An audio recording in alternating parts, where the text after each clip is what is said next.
The first soap was made for cloth, not for people. There is a clay tablet from southern Mesopotamia, about 4,000 years old, with a recipe on it.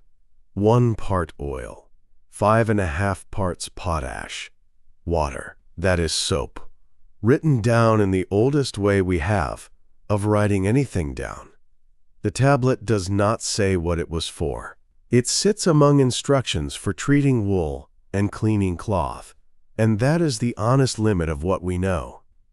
For a very long time afterwards, soap stayed on that side of the house. Cloth was washed with it. Bodies were not. A Roman at the baths used oil and a curved metal scraper, and the oil carried the dirt off with it. There was soap in the Roman world, and Pliny the Elder describes it, but he describes it as something brought in from Gaul, made of tallow and ashes, and used to redden the hair. He says the men used it more than the women. It is a hair preparation in his list, not a washing one. Soap for the body needed soap to be cheap, and soap stayed expensive for centuries because the alkali had to be burned out of plants or seaweed. That changed in 1791 when Nicolas Leblanc worked out how to make soda from salt. In Britain, there was also a tax on soap, collected by an officer who locked the boiling pans at night. It was repealed in 1853, and the price fell by more than half. The bar in the dish beside your tap is the end of a very long argument about laundry. The word shampoo did not mean washing. It came into English out of Hindi, from a word meaning to press or to knead. It meant a massage.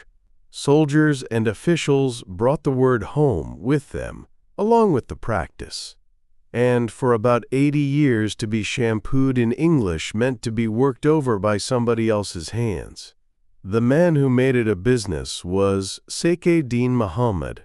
He was born in Patna, came to Britain by way of Ireland, and in 1814 opened bathhouses in Brighton, offering a herbal steam bath followed by shampooing.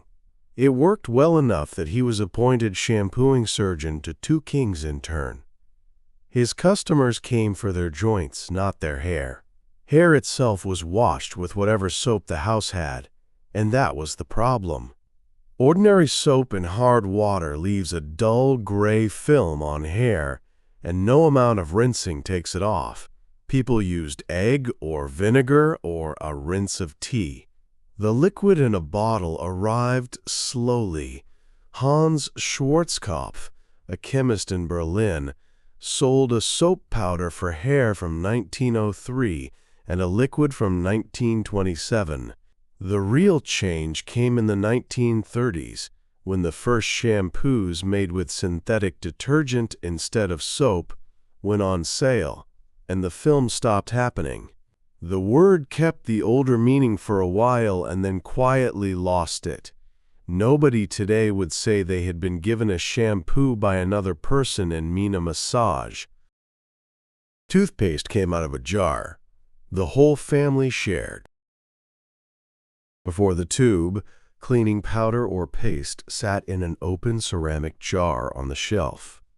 Everybody in the house dipped their own wet brush into the same jar, one after another, morning and evening, for years. Washington Sheffield was a dentist in New London, Connecticut, and he had made his own paste for his practice. Around 1892, he put it into a collapsible metal tube, and his firm began selling it as creme dentifrice in a tube you squeezed. The tube itself was not his. It had been invented 50 years earlier, in 1841, by an American portrait painter named John Rand, who was tired of paint drying out in the pig bladders artists used at the time.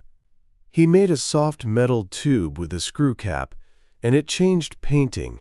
Paint that keeps can be carried outdoors, and painting outdoors is what the next generation of painters did.